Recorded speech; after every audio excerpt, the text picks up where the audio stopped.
বিসমিল্লাহির রহমানির রহিম। My dear students, welcome to Pierce foundation. দেখো, আমরা এখন তোমাদের ক্লাস 4 এর ইউনিট 15 এটা নিয়ে ডিসকাস করব, আলোচনা করব। ইউনিট মানে কি? অধ্যায়। 15 মানে 15। ইউনিট 15 এ কি আছে? এনভায়রনমেন্ট পলিউশন, মানে হচ্ছে পরিবেশ দূষণ। এনভায়রনমেন্ট মানে কি? পরিবেশ। পলিউশন মানে হচ্ছে দূষণ। সো এনভায়রনমেন্ট পলিউশন মানে হচ্ছে পরিবেশ দূষণ।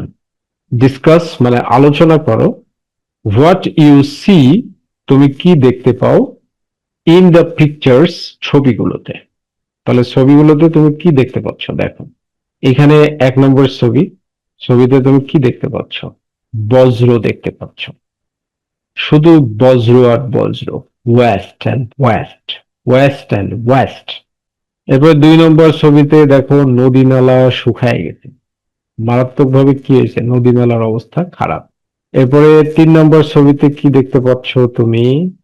এখানে দেখো যে গাড়ি ঘোড়া দেখা যাচ্ছে, তাই না? গাড়ি ঘোড়া দেখা যাচ্ছে। এইখানে 4 নম্বর ছবিতে ধোঁয়া উঠছে, এখানেও ধোঁয়া উঠছে। তো তুমি কি বলতে পারো এখানে? পিকচার এ তে কি বলতে পারো? West and land pollution. West মানে বর্জ্য, ল্যান্ড মানে ভূমি, পলিউশন মানে দূষণ, মানে হচ্ছে বর্জ্য এবং ভূমি দূষণ। This image shows, this image shows, এই ছবিটি দেখায় এ ট্রাক ডাম্পিং, একটি ট্রাক ফেলছে। এই যে ট্রাক, ট্রাকটা ফেলে দিচ্ছে। কি ফেলে দিচ্ছে? A large amount of garbage, বিশাল পরিমাণে আবর্জনা। আ লার্জ অ্যামাউন্ট মানে বিশাল পরিমাণে, গার্বেজ মানে আবর্জনা, ইন অ্যান ওপেন এরিয়া, একটি খোলা জায়গায়। দেয়ার আর, রয়েছে, ওভারফ্লোয়িং ট্রাশ বিন, ওভারফ্লোয়িং ট্রাশ বিনস, উপচে পড়া আবর্জনার ঝুড়ি। ওভারফ্লোয়িং মানে উপচে পড়া, ট্রাশ মানে আবর্জনা, আর বিনস মানে হচ্ছে ঝুড়ি। এই যে ট্রাশ বিন, এটা হচ্ছে trash bin. And files of plastic, এবং প্লাস্টিকের স্তূপ। এই যে প্লাস্টিকের স্তূপ, এই যে প্লাস্টিকের স্তূপ। অ্যান্ড অর্গানিক ওয়েস্ট, ও জৈব বর্জ্য। জৈব বর্জ্য বলতে এই যে শাকসবজি হাবি যাবে হ্যান ত্যান এগুলো। অন দ্য গ্রাউন্ড, মাটির উপরে। দিস রিপ্রেজেন্টস, এটি প্রকাশ করে, ল্যান্ড পলিউশন, ভূমি দূষণ, অ্যান্ড পুয়ার ওয়েস্ট ম্যানেজমেন্ট, এবং দুর্বল বর্জ্য ব্যবস্থাপনা। অ্যান্ড মানে এবং, পুয়ার মানে দুর্বল, ওয়েস্ট মানে বর্জ্য, ম্যানেজমেন্ট মানে ব্যবস্থাপনা। অর্থাৎ ছবিতে দেখানো হয়েছে দুর্বল বর্জ্য ব্যবস্থাপনার ফলে কিভাবে ভূমি দূষিত হয়। এরপরে পিকচার বি তে কি বলা হয়েছে? ওয়াটার পলিউশন, পানি দূষণ।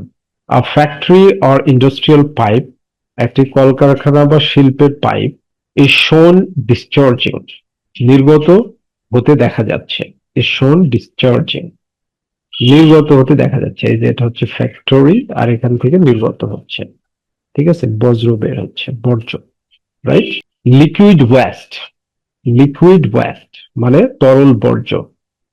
ডিরেক্টলি ইনটু এ রিভার, সরাসরি একটি নদীতে। অর পন্ড অথবা পুকুরে। দ্য ওয়াটার ইজ কভার্ড, পানিটিকে ঢেকে আছে।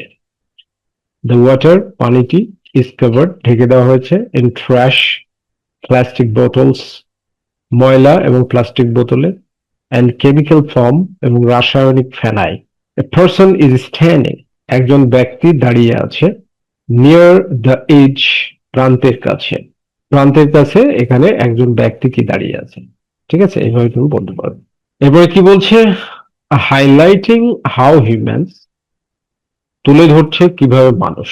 হাইলাইটিং মানে তুলে ধরছে, হাউ হিউম্যানস কিভাবে মানুষ, আর এফেক্টেড আক্রান্ত বা ক্ষতিগ্রস্ত, বাই ওয়াটার পলিউশন, পানি দূষণের দ্বারা। এবার পিকচার সি তে কি? নয়েস এন্ড আরবান পলিউশন, শব্দ এবং নগর দূষণ। দিস সিন শোজ, এই দৃশ্যটি দেখায়, এ বিজি স্ট্রিট, একটি ব্যস্ত রাস্তা, উইথ কনস্ট্রাকশন ওয়ার্কার্স, নির্মাণ শ্রমিকদের সাথে। ইউজিং, ব্যবহার করে, লাউড মেশিনারি, উচ্চ শব্দ সম্পন্ন যন্ত্রপাতি। লাইক এ জ্যাক হ্যামার, যেমন একটি জ্যাক হ্যামার। এই যে এটা জ্যাক হ্যামারের দৃশ্য। ঠিক আছে, সেই দৃশ্যটা। দেয়ার ইজ, রয়েছে, এ মিক্স অফ ট্রাফিক, যানবাহনের ভিড়, ইনক্লুডিং কার্স এন্ড ট্রাকস, গাড়ি এবং ট্রাক সহ, অ্যান্ড অ্যান্ড অ্যান এয়ারপ্লেন এবং একটি উড়োজাহাজ ফ্লাইং লো ওভারহেড, মাথার উপর দিয়ে নিচু হয়ে উড়ে যাচ্ছে। উড়োজাহাজ যখন মাথার উপর দিয়ে নিচু হয়ে উড়ে যায় তখন প্রচুর পরিমাণে শব্দ দূষিত হয়। ঠিক আছে? দিস ইলাস্ট্রেটস, এই চিত্রটি ফুটিয়ে তুলে নয়েজ পলিউশন, শব্দ দূষণ, অ্যান্ড দ্য chaotic environment, এবং বিশৃঙ্খল পরিবেশ অফ এ ক্রাউডেড সিটি, একটি জনাকীর্ণ শহরের। এরপরে দেখো পিকচার ডি তে কি বলছে, এয়ার পলিউশন, বায়ু দূষণ। দি ইমেজ ফোকাসেস, ছবিটি আলোকপাত করে অন থিক, মানে ঘন, ডার্ক স্মগ, কালো ধোঁয়ার উপর, কামিং ফ্রম ফ্যাক্টরি চিমনিস, কারখানার চিমনি থেকে আসছে, অন দ্য গ্রাউন্ড, মাটির উপরে। ভেহিকলস লাইক কার্স, গাড়ির মতো যানবাহনগুলো, অ্যান্ড বাস এবং বাস, আর এমিটিং এক্সজস্ট ফিউমস, নির্গত করছে ধোঁয়া। আর এমিটিং মানে ছেড়ে দিচ্ছে বা নির্গত করছে, এক্সজস্ট ফিউমস মানে ধোঁয়া, ইনটু দি এয়ার, বাতাসের মধ্যে। দ্য হ্যাজি স্কাই, ঝাপসা বা ঘোলাটে আকাশ, অ্যান্ড ব্ল্যাক স্মক, এবং কালো ধোঁয়া, রিপ্রেজেন্ট এয়ার পলিউশন, বায়ু দূষণকে বোঝায়। অ্যান্ড ইটস ইম্প্যাক্ট, এবং এর প্রভাব, অন দি অ্যাটমসফিয়ার, বায়ুমণ্ডলের ওপর।